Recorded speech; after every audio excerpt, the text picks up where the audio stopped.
As métricas comerciais que eu utilizo para metrificar todo o departamento comercial da BoomLab e as métricas que tu deves utilizar para metrificar o teu processo de vendas atualmente. Sejam bem-vindos a mais um vídeo. Hoje, como eu disse, vou abordar todas as métricas comerciais que nós utilizamos na BoomLab, principalmente as métricas mais chave, ou seja, as que realmente vocês precisam de usar sem qualquer sombra de dúvidas, ok? Nós depois temos métricas secundárias e terciárias, eu hoje vou abordar as principais, ok? E também vou-vos dar aqui alguns pontos e alguns insights sobre métricas secundárias e terciárias ao longo do vídeo. Então, que métricas comerciais é que tu deves utilizar hoje para analisar todo o teu processo comercial e teres, na realidade, um departamento comercial bem estruturado, com métricas claras, para poderes tomar decisões como chegar do ponto A ao ponto B. Então, primeiro ponto é leads gerados. Ou seja, a primeira coisa que tu deves metrificar é o topo do funil, que é quantas leads chegam. Quantas leads é que nos estão a chegar, de que canais, ok? E perceber exatamente, e isto também já é ires um bocadinho mais a fundo e ao extra mile, que é de cada canal tu perceberes exatamente quantas leads chegam, quantas MQLs. E o que é que são MQLs? MQLs são Marketing Qualified Leads, é para perceberes exatamente se as leads que estão a ser geradas por parte dos teus canais de aquisição entram dentro dos teus parâmetros de pré-qualificação. Vamos dar aqui um exemplo muito concreto. Se o meu serviço é para mediadores de seguros com carteiras acima de 2 milhões e com mais de 3 pessoas na equipa de vendas, eu quando vou agendar, ou quando estou a gerar leads, essas leads podem não entrar dentro desses parâmetros. Então, quando elas vão ao primeiro ponto de contacto com as vendas, nós aqui vamos perceber se elas são MQLs, ou seja, perceber se elas entram dentro destes parâmetros para poderem vir a ser depois SQLs, que é o ponto que eu vou abordar agora, que são Sales Qualified Leads, que é leads que realmente são qualificadas e que só dependem de ti como comercial para fecharem, ou seja, todos os outros fatores externos realmente entram dentro dos teus parâmetros e só dependem de ti como vendedor para fazer o fecho. Por exemplo, ela pode ter os parâmetros de pré-qualificação e ser um mediador de seguros com uma carteira acima de 2 milhões e 3 pessoas na equipa, mas, por exemplo, ela pode não ter necessidade do meu serviço, ou ela pode não ter urgência para comprar o meu serviço, ou ela até pode não ter capacidade financeira para comprar o meu serviço. E, por exemplo, isto para mim são 3 fatores cruciais para definir uma SQL. Se ela tiver todos esses parâmetros, ela então é uma Sales Qualified Lead e só depende de mim para fazer o fecho. Então, por cada canal, ou seja, vocês analisam a quantidade de leads geradas, vocês podem gerar leads, vamos supor que vocês geram leads a partir de anúncios online e email marketing, vocês devem perceber quantas leads geram, quantas MQL geram e quantas leads qualificadas geram. Principalmente isto. Para quê? Para perceber se as leads que vocês estão a gerar destes canais realmente são qualificadas. Após perceberem a quantidade de leads que são geradas, vocês devem perceber a quantidade de agendamentos. Vamos supor que vocês aqui geram 100 leads, mas neste momento vocês só fizeram 50 agendamentos, ou seja, perceber qual é que é a quantidade de agendamentos que vocês estão a fazer para poderem perceber se dentro destas leads existem muitas leads que ou são desqualificadas ou não atendem o telemóvel, por exemplo, se vierem de anúncios ou de email marketing, se realmente a culpa também pode ser do vosso SDR ou do vosso comercial quando faz o contacto, não é convincente o suficiente para poder fazer então um agendamento. Quando dizemos agendamento, dizemos o próximo ponto de contacto do vosso processo de vendas. Isto depois também vai depender muito do vosso processo comercial. Se realmente, por exemplo, supor que vocês são um mediador de seguros, que é um mercado diferente, as leads entram e, por exemplo, eles quando fazem, no caso deles não é um agendamento, mas sim um contacto. Porquê? Porque eles não vão ter reuniões para vender um seguro. Então, este agendamento aqui é um contacto. Isto depois vai depender do teu processo comercial e dos pontos de contacto que tu tens com o cliente. Após percebermos a quantidade de agendamentos, temos que perceber a quantidade total de MQLs. Como vocês sabem, já expliquei o que é que são as MQLs, para percebermos se realmente estas leads estão a ser geradas e estes agendamentos entram dentro dos parâmetros de pré-qualificação definidos. Depois temos taxa de show-up ou comparecimento. Pronto, taxa de show-up, aqui, um bocadinho coisa.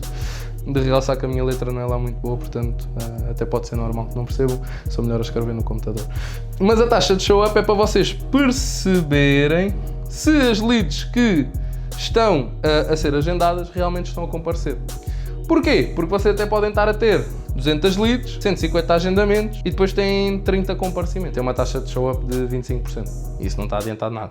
E vocês depois aquilo que pensam é, bora meter mais leads no funil, bora meter mais agendamentos, bora meter mais MQLs, mas na realidade não precisas estar a meter mais dinheiro, nem investir mais em anúncios, nem a trazer mais comerciais, só precisas ser mais eficiente no teu funil e melhorar a tua taxa de show-up. Como é que se melhora a taxa de show-up? Nutrição, ok?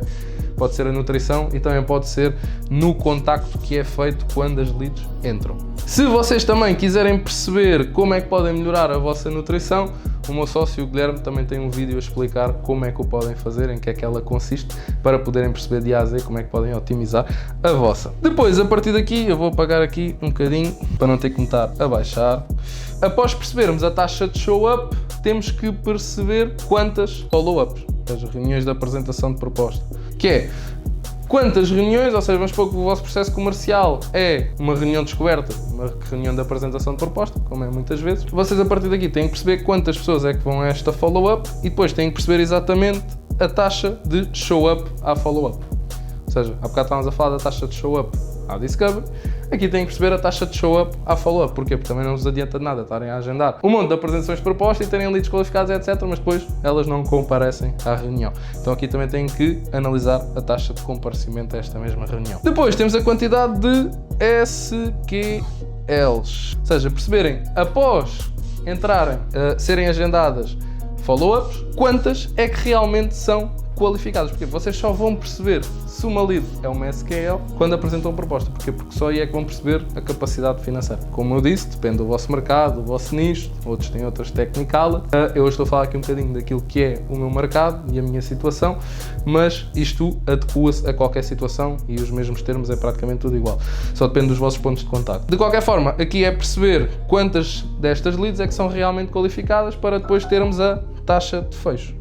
A taxa de fecho, muitas empresas têm tendência para analisar a taxa de fecho de lead para negócio fechado, que é chegam à reunião, por exemplo, com os nossos consultores ou até muitas vezes comigo, e dizem, olha Martim, eu pergunto a taxa de fecho, eles dizem, pá, a minha taxa de fecho é, nós em cada 100 leads fechamos 5 negócios. Boa, perfeito.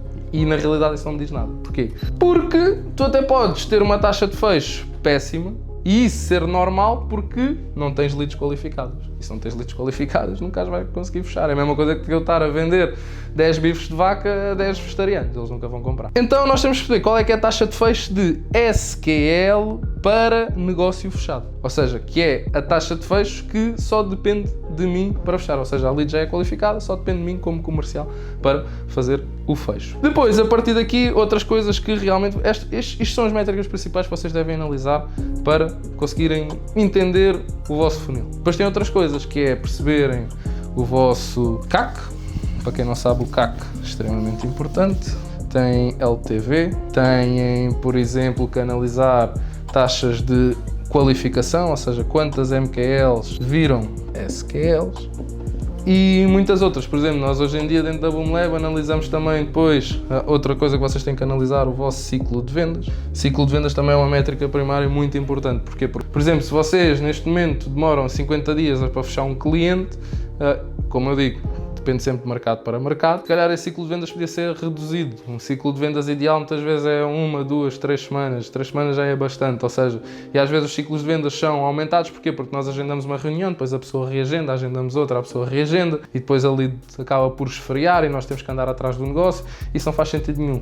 Porquê? Porque muitas das vezes nós não temos frameworks para as nossas reuniões de vendas para podermos gerar urgência à lead e desta forma diminuirmos a quantidade de reagendamentos e faltas de comparência. Mas, nomeadamente, as métricas que vocês devem analisar para entender o vosso funil comercial foram as métricas que eu deixei atrás. Depois, muito importante, analisarem o vosso CAC. Para analisarem o vosso CAC é perceber exatamente qual é que é o custo que vocês estão a investir para adquirir o cliente. Quando dizemos este custo, não é só o investimento em anúncios, é o investimento em anúncios, é o vosso marketing, as vossas redes sociais, as vossas produções audiovisuais, o vosso CRM, o custo do salário dos vossos comerciais, as comissões, o vosso gestor de marketing, ou seja, tudo aquilo que é relacionado com marketing e vendas desde pessoas a softwares está incluído no vosso custo de aquisição de cliente. Porquê? Porque é um gasto que vocês estão a ter para adquirir certos clientes. Então vocês depois agarram neste valor todo e dividem pelo número de clientes fechados que tiver. Depois têm que analisar o vosso LTV, que é perceberem quanto é que vos vale um cliente e durante quanto tempo.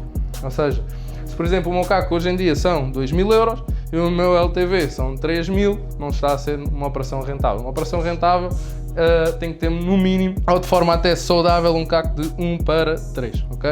Vocês investem 20.000 e retorna 60.000. De uma forma global, as métricas anteriormente são as métricas principais, depois devem analisar estas métricas, podem também analisar a revenue gerada por cada canal de vendas, podem analisar de forma muito mais global depois também de cada canal, as taxas de show-up de cada canal, de qualificação, etc. Mas espero que neste vídeo já vos tenha agregado o máximo de valor sobre as métricas que devem analisar no vosso funil comercial e que a partir daqui já consigam realmente ter dados e números para tomarem decisões, que para mim é o mais importante dentro do negócio. Se precisarem de alguma coisa, podem enviar uma mensagem pelo meu Instagram e eu esclareço tudo. Até ao próximo vídeo.